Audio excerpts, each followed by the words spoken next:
Good morning everyone, কেমন আছো তোমরা সবাই? আশা করি সবাই খুব ভালো আছো। আর তোমাদের কাদের ঈদ কেমন কেটেছে সেটা কিন্তু কমেন্ট করে অবশ্যই জানিও। তো এখানে আমি একদম সকাল থেকে ব্লগটা শুরু করছি। আসলে এই ক্লিপসগুলো হচ্ছে ঈদের আগের, ব্লগটাকে একটু লেন্দি করার জন্য এগুলো অ্যাড করে দিলাম আর কি। আমি ফ্রেশ স্কিন কেয়ার করতে গেছিলাম, আর আমার তখনই মনে পড়লো যে আরে ভাই, আমার তো কোনো স্কিন কেয়ার প্রোডাক্টসই নেই, যা দেখতেছো সব আমার বড় ভাইয়ের। আমি খুবই গরিব, তাকে আমার কাছে স্কিন কেয়ার কেনার টাকা নেই। তো ঈদের আগে আমার আন্টির বাসায় ইফতারে দাওয়াত ছিল, তো ওইখানে গিয়েছিলাম। ওইখানে ক্লিপস গুলো হচ্ছে ওইখানেরই। তো দেখো এখানে আমার কাজিনের ছেলে কি মনোযোগ দিয়ে মোবাইল দেখতেছে। মোবাইলে সারাক্ষণ কি গ্র্যানি নাকি কি এইসব খেলতেই থাকে। আর এখানে হচ্ছে আমার পিচ্ছি ভাইয়ের মেয়েটা। ওই দিন আমাদের এখানে 200 টাকা দিয়ে একটা পিজা অফার দিয়েছিল, তাই লোভে পড়ে নিয়ে আসছি। চলো দেখাই তোমাদের 200 টাকার পিজা কেমন হয়। 200 টাকা অনুযায়ী মোটামুটি ভালোই ছিল, তবে পিজার ক্রাস্টটা অনেক বেশি মোটা ছিল, যার জন্য খেতে এতটা ভালো লাগছিল না। তবু যাই হোক, এনে যখন ফেলেছি এখন এটা তো খেতেই হবে, কারণ না খেলে আমার আম্মু আমাকে ভর্তা বানিয়ে ফেলবে। কিন্তু রোজা চলছিল, তাই এটার সাথে কিছু অ্যাপেলও দিয়েছিল, কিন্তু অ্যাপেলগুলো দেখতে কেমন যেন। তারপর রাতে একটা বাজি ফোড়াইছিলাম, ভাই একটাই ফোড়াইছি।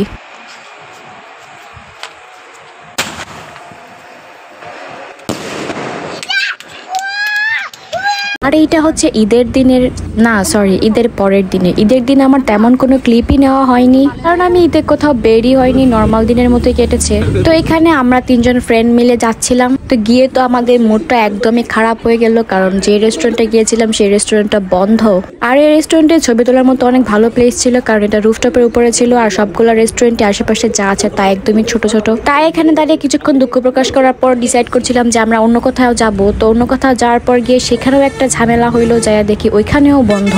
মানে কি আমি আজকের দিনটা বুঝতেইছি না। আর এরা হচ্ছে আমার স্কুল ফ্রেন্ড ভাই।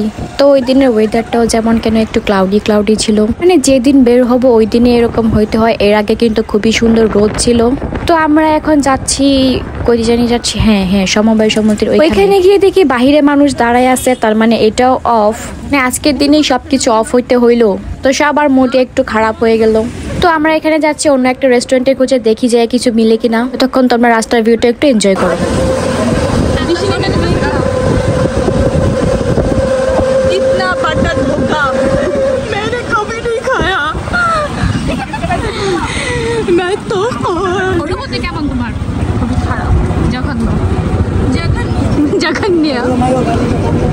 আর যাইতে যাইতে এখানে আমার এই ফ্রেন্ডের কিছু মেলায় হারিয়ে যাওয়ার ভাইয়ের সাথে দেখা হয়ে গেল।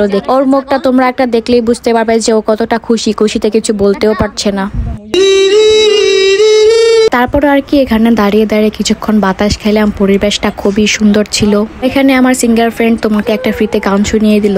এখানে দাঁড়িয়ে কিছুক্ষণ হাঁটাহাঁটি করার পর ভাবছিলাম কোথায় যাওয়া যায়। আসলে কিছু খেতে তো হবে, খুবই ক্ষুধা পেয়েছিল সবার। আর আমি হাতে মেহেদি দিয়েছি, এই যে দেখো মেহেদিটা কেমন হয়েছে। আর এখানে একজনের নাম লেখা ছিল, পারলে কমেন্ট করে বলো তো কার নাম লেখা ছিল। তারপর অনেক ডিসাইড করার পর একটা রেস্টুরেন্ট পাইলাম। আমি না ভাই ওয়াইড অ্যাঙ্গেলে ভিডিও করতে মন থাকে না, একদম সোজাভাবে ভিডিও করি, তারপর এরকম দেখায়। আর এখানে আমি ঘোড়ার ডিমের মতো কি ভিডিও করছি আমি নিজেই জানি না। যাই হোক, অনেক কষ্ট করার পর 3 তলা নাকি 4 তলায় ছিল, উঠতে অনেক দেরি হয়েছে, কারণ এখানে লিফটের কাজ চলতেছে। চলো তোমাদের এই রেস্টুরেন্টের ভিতরে একটু দেখে। রেস্টুরেন্টটা ছোট বাট সুন্দর, হচ্ছে একটা কার্ড থিমের রেস্টুরেন্ট। এখানে একটা সিএনজি আছে, যারা লেখাপড়ায় ভালো করবে তাদেরকে এটা দেওয়া হবে। দেখে আমি ভাবতেছিলাম আমার শত্রুর একটা হাত যদি এখানে ঢুকিয়ে দেওয়া যেত তাহলে কতই না ভালো হতো। আর এই যে এখানে আমি বসেছিলাম, খুবই গরম লাগতেছিল। তারপর আমি এখানে একটা মিরর দেখে ছাপড়ির মতো স্টাইল করে ঢং করতেছিলাম। আর হ্যাঁ, তোমাদের এই ড্রেস কি কালারের সেটাও কিন্তু কমেন্ট করে বইলো। যেহেতু যেখানে গেছি সেখানেই বন্ধ, তাই আমাদের ফ্রেন্ডদের মন কারোরই তেমন ভালো ছিল না। যাই হোক, তবু এখানে আসলাম। এখানে দেখো, আচ্ছা তোমরা রেস্টুরেন্টে গেলে কারা এই কাজটা করো?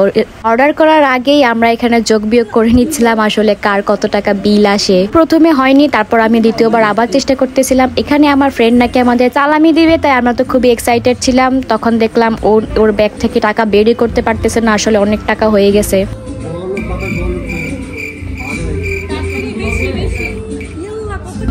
আধা ঘন্টা পরে ব্যাগ থেকে টাকা বের করতে সক্ষম হলো। আর এখানে দেখো আমার লাল টুকটুক ফ্রেন্ড ক্যামেরা দেখে পোজ দিচ্ছিল। ওর এতগুলো টাকা বের করা দেখে আমাদের সবারই একটু সন্দেহ হচ্ছিল যে আসলে কি এতগুলো টাকা সালামি দিবে নাকি। আমরা এখানে সবাই মিলে হাত বাড়িয়ে বসেছিলাম ও আমাদেরকে সালামি দিবে।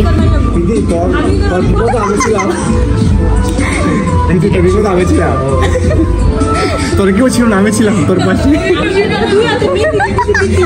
প্রীতি প্রীতি তোর পাশে আমি ছিলাম। প্রীতি নকল কিয়া মা আমার কাছে কাগজ, এটা কাগজ। আমি এপ্রিল ফুল হই নাই, আমি এপ্রিল ফুল হই নাই, আমি জানি না কাগজ। আরে তোর কি মনে হয় 500 টাকা জীবনে জব 200 টাকা ব্যয় করছে। প্রীতি ভাবছিলাম না জীবনে সেটা। নকল টাকা দেখে ওদের মুডের এক একজনের কি 12টা বাচ্চা দেখো, ওদের চেহারা দেখলে তুমি বুঝতে পারবা। নকল টাকার পরে আমার ফ্রেন্ড এখানে 5 টাকা ওকে সালামি দিল, এইটা পেয়ে আমার বন্ধু অনেক খুশি হয়েছে।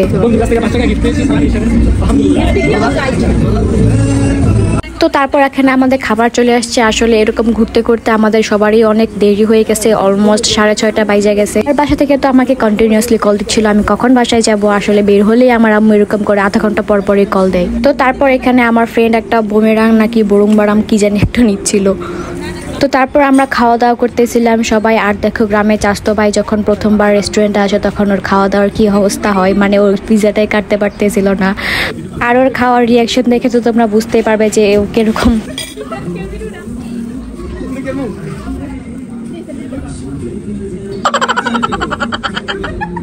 আর আমার এই কিউট সুন্দরী দুইটা ফ্রেন্ডের জন্য একটা ভালো পাত্র লাগবে, মানে টাকলা হলেও চলবে, টাকা পয়সা হলেও চলবে, আমাকে একটু কমেন্ট করে জানিও। তো তারপর আমরা তাড়াহুড়া করে বাসায় যাচ্ছিলাম, কারণ অলমোস্ট অনেক লেট হয়ে গেছে। আর বাসায় গিয়ে আমি খুবই ভয় পাচ্ছিলাম কি না কি হয়, আবার আম্মু আমাকে খুবই বকা দিবে। আম্মু আমাকে এমনিতেই কোথাও তেমন বের হতে দিতে চায় না, কেন জানি। ঈদ দেখে অনেক বলে বের হয়েছি। তো দেখতে দেখতে আমাদের ব্লগটা কিন্তু প্রায় শেষ পর্যায়ে চলে এসেছে। তোমাদের কেমন লেগেছে তোমরা কমেন্ট করে জানিও। আর তোমরা কি টাইপের ব্লগ দেখতে চাও সেটাও আমাকে কমেন্ট করে জানিও, যেন আমি তোমাদের পছন্দ মতো ব্লগ বানাতে পারি। আর এখানে আমি আজেরা ভিডিও করতেছিলাম, কারণ ঈদ দেখে একটু সুন্দর করে সাজানো হয়েছে। আমি কিন্তু বাসায় প্রায় কাছাকাছি চলে আসছি। এটা হচ্ছে পরের দিনের ক্লিপ। আমার কাজিনের মেয়ে আমার সাথে কিশমিশ নিয়ে মারামারি করতেছিল। তো আজকের ভিডিওটা এই পর্যন্তই, দেখা হচ্ছে অন্য কোনো ব্লগে। তোমরা সবাই খুব ভালো থেকো, টাটা।